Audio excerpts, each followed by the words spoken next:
আসেন ভাই। সে হচ্ছে উনি ওই গরু মালিক আর কি, গরু বিক্রি কইরা টাকা নিয়ে আসার সময় ওই কি হয়েছে ভাই রাস্তায় বলেন তো একটু।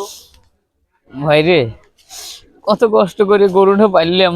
আজ 2 বছর ধরে গরু ঘাস খাওয়াচ্ছি, খড় খাওয়াচ্ছি, এই বসি খাওয়াচ্ছি। হ্যাঁ হ্যাঁ। সাহল মিয়া সবাই মিলে কত কষ্ট করে গরুটা পালছি ভাই।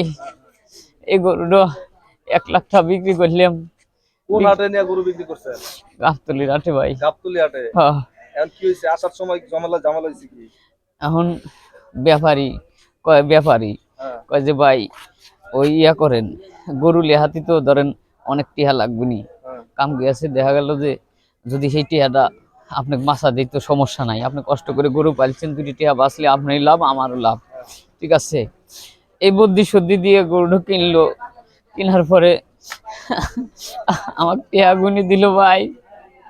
রাস্তায় দিন টিহাটা নিয়ে নিল ভাই।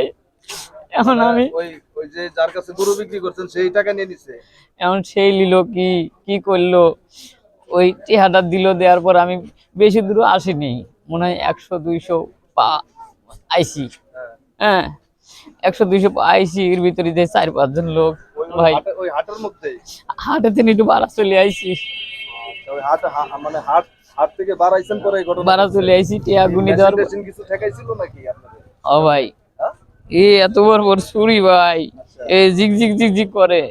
আমি কই ভাই, আমি অনেক কষ্ট করে গরু পালছি ভাই, এই টিয়াটা নিয়ে যা। ওই গরু ওই যে ঋণ পান দেবো, ওই যে গরু গরু বিক্রি করছে তো ওনার, ওই যে গরু বিক্রি করে আসার সময় ওনার টাকা নিয়ে গেছে ডাকাতে।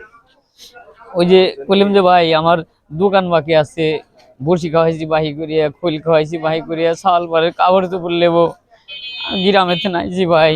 ভাই আপনি করে হাতের ধরি পায়ের ধরি ভাই, এই টিয়াগুলি লিয়েন না ভাই, লিলি আমি একবারে শেষ আর হয়ে যাবো। ওইগুলা কইলে কি আর ডাকাত কি আর তা শুনে রে ভাই? তা আপনি ওই হাটের ইজারা না দিয়ে আপনি গরু ওইভাবে বিক্রি করছেন কেন? ভাই আপনি আমি তো বিক্রি করলে বুঝির চুরি পাইনি, হবে না? আমি সরল সোজা মানুষ। আমি মনে করলাম যে এক ব্যাপারই ভালো বুদ্ধি দিছে। ঠিক আছে, মনে করেন যে ভাই এখন এখন তারে বুদ্ধি মতো মনে করেন যে শুনিয়ে যে আমার এখন এখন যে আমি যে বাড়া দিয়ে যাবো, বাড়ি থেকে অবস্থাও নাই, চাল মিয়া না খাওয়া রয়েছে, কত কষ্ট। গরু কয়টা নিয়ে আসছিলেন, কয়টা বিক্রি করছেন গরু? ভাই এটা গরু লিয়ে আইছিলাম ভাই, কষ্ট করে মানুষ করে, গরিব মানুষ ভাই, কিস্তির ফের গরুটা তুলছিলাম ভাই। তুলে কিস্তি শোধ করে দিছি। এখন এই গরুটাই চালান, যে এই গরুটা বিক্রি করে দোকানে বাকি দেবো, ছাওয়াল মিয়ার কাপড় চোপড় কিনবো, আবার ছোট মোটো দিয়ে একটা গরু কিনবো, গরু কিনে আবার পালবো। এই যে এটা মনে করেন যে একটা স্বপ্ন। এখন ভাই কোনো কিছু হইলো না, না হইলো ঋণ দেওয়া, না হইলো ছাওয়াল বলে কাপড় চোপড় কিনা, ঈদের বাজার ভাই। এখন কি যে করি, কোনে আসলে যাই, এখন তো বাসা যাবেন কেমনে, আপনি কি করবেন কেমনে? কিভাবে যাবো তাও গরু জানি তো না। ভাই আপনার, আপনি তো ওই যে গরু বিক্রি করছেন হাটে ইজারা দিতে হয় না, জানেন না আপনি? ওইখানে দিয়ে ওরা আপনার সুন্দর মতো রাস্তা দেখে দিবে, আপনি ওই যে দেশি পূজা গরু বিক্রি করছেন।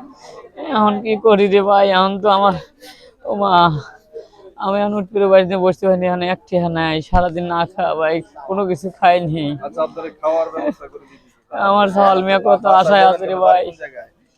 বাড়িতে ভাই পাবনা। কারণ এই পাবনা কেমনে যাবেন আপনি, টাকা পয়সা ছাড়া? কেমনে যাই সওয়াল টাকা ভাই। পয়সা না হয় আমরা আপনাদের দিলাম 500-1000, কি বলেন চাচা?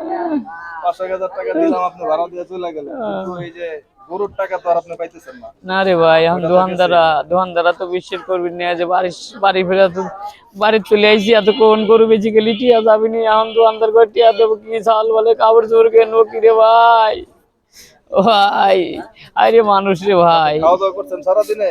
না ভাই, সারাদিন চলেন খাইনি আপনার রে একটু ভাই। খাওয়া দাওয়া করাইয়া কি করাইয়া ভাই পরে রে, আমার খাওয়া উঠান, আপনি হইতেছে উঠেন, না এটা রে পয়সা থাকলে ভাই। তো আর উঠেন ও উঠেন উঠেন। ভাই, আমার আর খাওয়া হইতেছে না।